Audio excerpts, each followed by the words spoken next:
Hello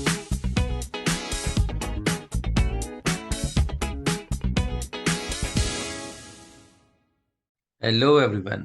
आज हम करने जा रहे हैं क्लास सिक्स, सेवन्थ और एट्थ और नाइन्थ के लिए इम्पोर्टेंट टॉपिक, जिसमें हम पढ़ेंगे टाइप्स ऑफ एंगल्स।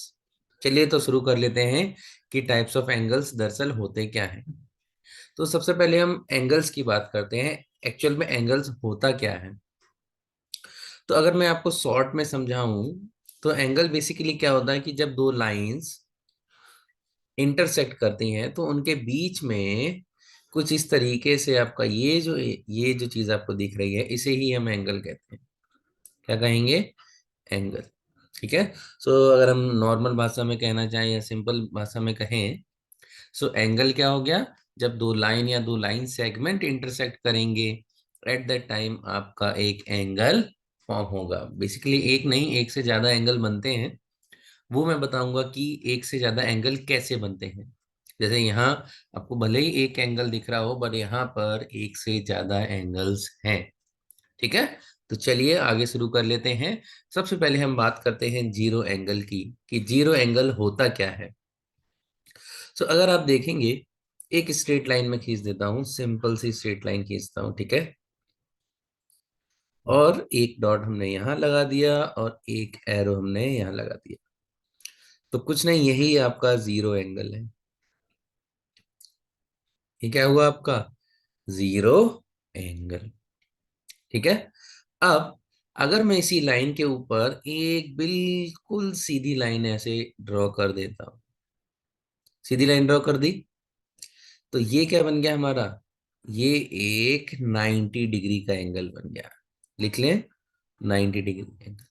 तो जब भी दो लाइंस इंटरसेक्ट करेंगी 90 डिग्री पर, उसे हम क्या कहेंगे? राइट एंगल कहेंगे। तो ये क्या हो गया आपका? Right angle. ये चीज आपको याद रख लेनी है कि राइट एंगल कैसे बनेगा। जब दो लाइन इस तरीके से इंटरसेक्ट होंगी कि उनके बीच में जो एंगल बन रहा होगा वो 90 डिग्री का होगा। अगर वो एंगल 90 डिग्री है तो उस एंगल को हम राइट एंगल कहेंगे। ठीक है। तो ये तो थी बात आपके जीरो एंगल की और राइट एंगल की। तो चलो अब हम बात कर लेते हैं एक्यूट और ऑब्ट्यूज एंगल की। सो इसके लिए हमें ये चीज पता होनी जरूरी है कि 90 राइट एंगल क्या होता है, जो कि हमने पढ़ ही लिया है। जैसे ये एक स्ट्रेट लाइन हमने यहाँ खींची और एक स्ट्रेट लाइन हमने यहाँ खींच दी। तो अभी यहाँ पर देखें, अगर आप यहाँ पर जो दो लाइंस हैं, इनके बीच में आपका जो एंगल है वो 90 डिग्री का है। ठीक है। अब अब यहाँ पर पूछा है एक्यूट एंगल दरअसल होता क्या है। तो सिंपल सी चीज, एक बात आपको याद रखनी है कि अगर अगर आपका कोई भी दो इंटरसेक्टिंग लाइन 90 डिग्री से कम पर इंटरसेक्ट करेंगी, उन्हें हम एक्यूट एंगल बोलेंगे। और सिंपल सी अगर हम बात करें, तो जब भी एंगल आपका 90 डिग्री से कम होगा, ठीक है, तो जब भी एंगल आपका 90 डिग्री से कम होगा, उसे हम एक्यूट एंगल कहेंगे। ये चीज याद रखना है। 90 डिग्री से कम कितना होता है? 89, 30, 40, 45, 46, 47। सो ये चीज आपको याद रखनी है कि एक्यूट एंगल कौन से हो गए? वो एंगल्स जो जीरो से तो बड़े हैं बट 90 डिग्री से कम है। चलो अब बात कर लेते हैं हम ऑब्ट्यूज एंगल की। तो जैसा कि हमने पढ़ा एक्यूट एंगल के बारे में, कि एक्यूट एंगल्स वो एंगल्स होते हैं जिनमें आपका जो है एंगल 90 डिग्री से बड़ा होता है, 90 डिग्री से छोटा होता है। और ऑब्ट्यूज में इसका थोड़ा सा एक्सटेंडेड वर्जन, उसमें 90 डिग्री से छोटा होता है। यहाँ पर जब एंगल आपका 90 डिग्री से बड़ा होगा, उस एंगल को हम ऑब्ट्यूज एंगल बोलेंगे। ठीक है। बट इसकी भी एक कंडीशन है, आपका जो एंगल है 180 डिग्री से कम होना चाहिए। तो सवाल ये होता है कि 180 डिग्री पर क्या होगा। तो चलिए वो भी देख लेते हैं हम, 180 डिग्री पर क्या होगा। ठीक है। तो 180 डिग्री की जब हम बात कर रहे हैं, सो 180 डिग्री वाला जो एंगल होता है, उसे हम स्ट्रेट एंगल कहते हैं। क्या कहेंगे? Straight angle. ठीक है। अब जीरो डिग्री और इसमें कंफ्यूज नहीं हो जाना है। जीरो डिग्री एंगल और इस डिग्री में कंफ्यूज नहीं हो जाना है।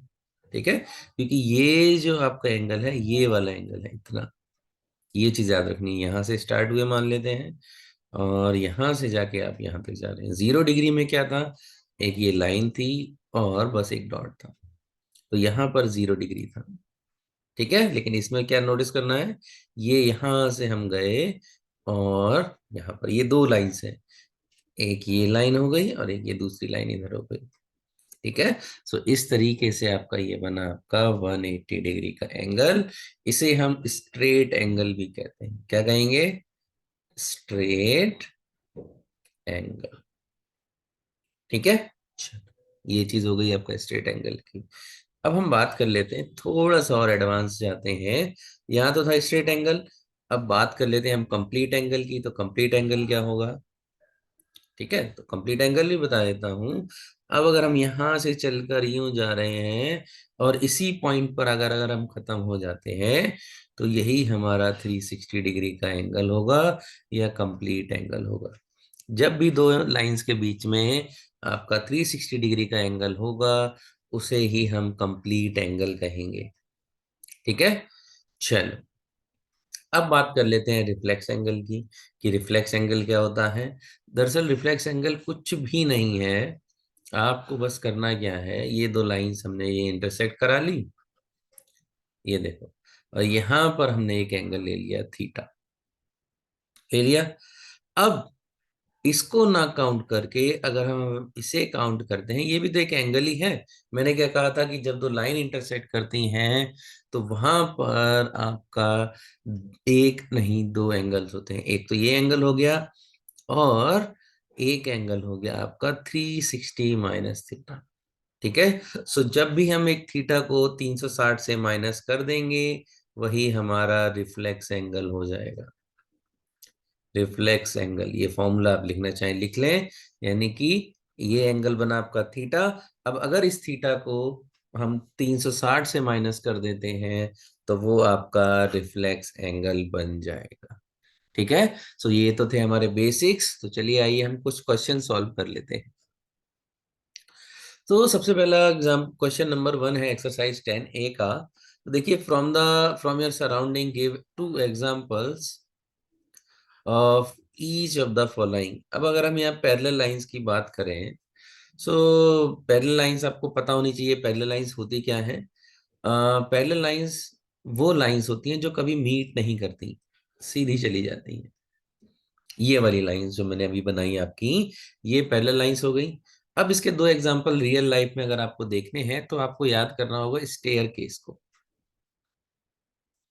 स्टेयर केस को अगर आप याद करते हैं, तो ये आपकी पैरेलल लाइंस की तरह ही होती हैं, क्योंकि वो स्टेयर केस कभी आपके मिलेंगे नहीं। हाँ, बस वो बात अलग है, अगर टूट टाट जाए तो टेढ़ी हो जाए तो वो तो जरूर मिल जाएंगी, लेकिन स्टेयर केस अगर नई है एकदम, तो उसके जो आपकी जो दोनों साइड्स होंगी वो पैरेलल होंगी, वो कभी भी आपकी मीट नहीं करेंगी।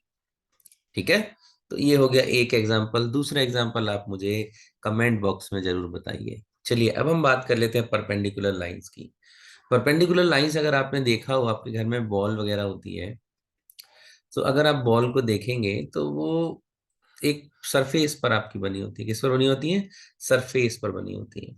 तो उनके बीच में 90 डिग्री का एंगल होता है, तो इन्हें ही हम आपका क्या कहेंगे, परपेंडिकुलर लाइंस कहेंगे। तो आप एग्जांपल में बॉल्स ले लो, ठीक है, ये जो आपके घर की दीवारें होती हैं। दूसरा और एग्जांपल अगर आपको देखना है, तो चेयर ले लो।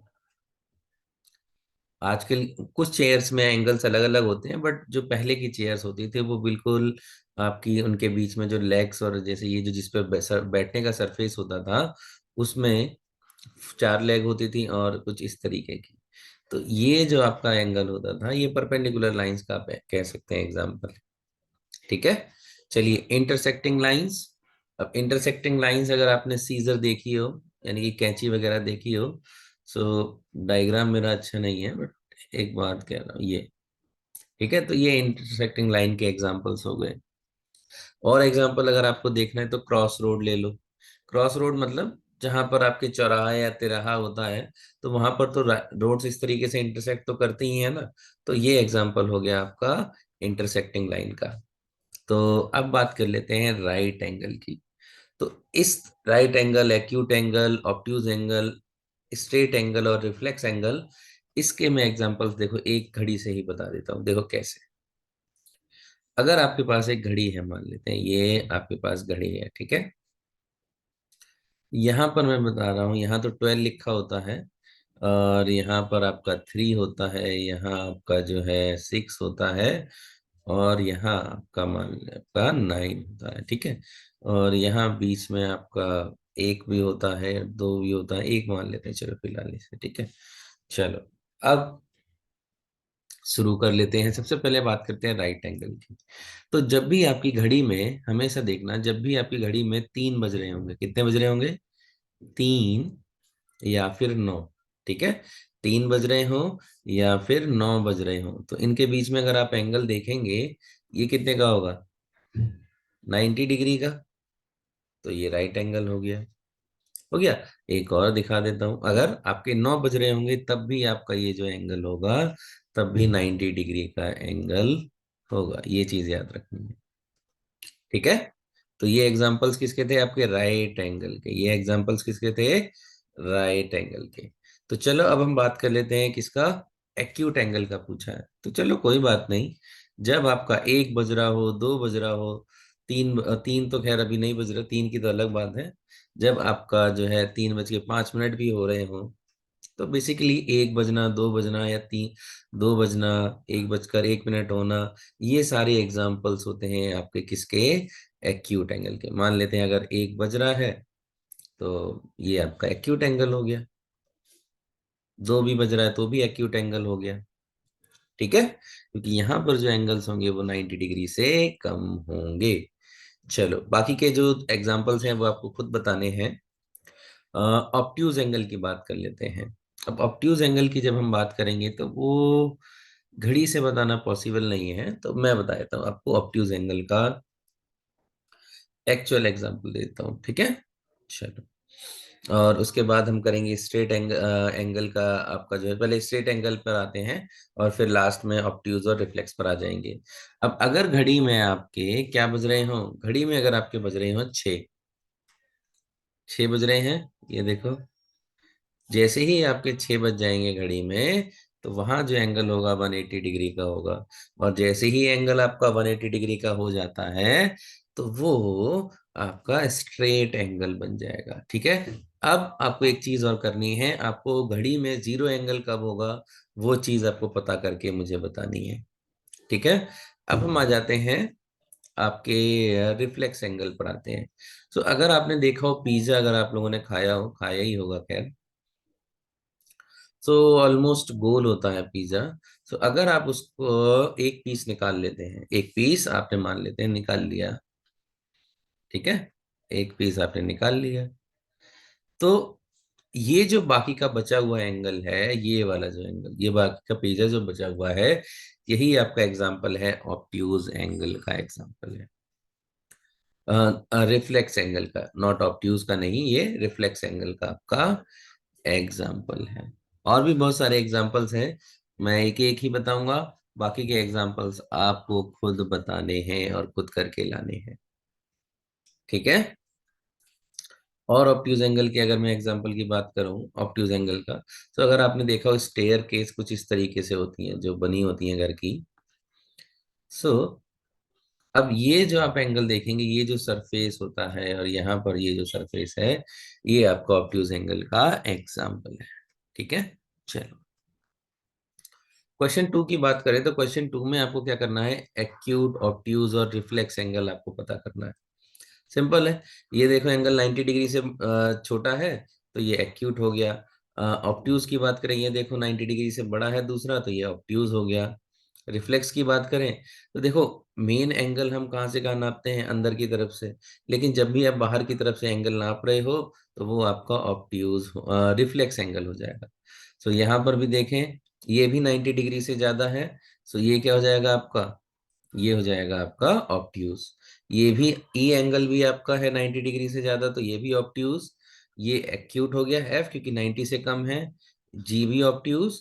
और क्योंकि ये उल्टा बना हुआ है, तो आपको समझ जाना है ये क्या है? Reflex angle. ठीक है, चलो।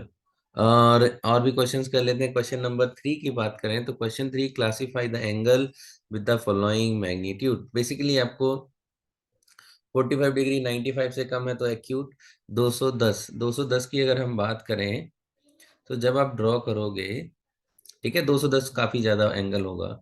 सो 210 आपका कुछ ये वाला एंगल होगा, ये। ठीक है, जब आप ड्रॉ करेंगे, सो 210 अगर 360 से अगर आप माइनस करेंगे, 210 कितना आएगा? 0, 6 में से 10, एक गई 5, आपका 150 एंगल है ना। सो 150 एंगल आपने ऐसे बनाया, ठीक है। और ये जो एंगल बचा ये 210 का हुआ। सो दरअसल 210 क्या है? 210 आपका एक रिफ्लेक्स एंगल है। क्या है? 210 आपका एक रिफ्लेक्स एंगल है। 110 आपका ऑब्ट्यूज हो गया। 300, 350 जो की बात करें तो ये भी रिफ्लेक्स एंगल हो गया। ठीक है, रिफ्लेक्स एंगल कह लो। ओके, 89 की बात करें ये एक्यूट हो गया। 90 डिग्री ये right angle, 180 degree straight angle. और 270 की बात करें तो ये ये भी क्या है? 270 डिग्री आपका जो है ये एंगल बनेगा। यहाँ से ये 90 प्लस 90 और ये प्लस 90, तो ये जो पूरा एंगल बनता है यहाँ से लेके यहाँ तक का, ठीक है, ये रिफ्लेक्स एंगल आप कह सकते हो, राइट एंगल भी कह सकते हो। पर राइट एंगल के बजाय आप इसे रिफ्लेक्स एंगल ज्यादा कहें, ठीक है। ओके, और क्वेश्चन 4, इसके लिए आपको प्रोटेक्टर्स की जरूरत पड़ेगी। फिर भी मैं अप्रोक्सीमेट आंसर्स दे दे रहा हूँ। ये आपका हो गया 60 डिग्री हो गया अप्रोक्सीमेट, ये 120 हो गया अप्रोक्सीमेट, ये 60 हो गया, 30 हो गया, ये भी 30 डिग्री हो गया, ये आपका जो है 360 में 300 डिग्री हो गया, और ये आपका जो है 330 डिग्री हो गया। ये अप्रोक्सीमेट आंसर्स हैं, बट प्रोटेक्टर आप यूज करेंगे तो उससे ये हेल्प से आप बना सकते हैं।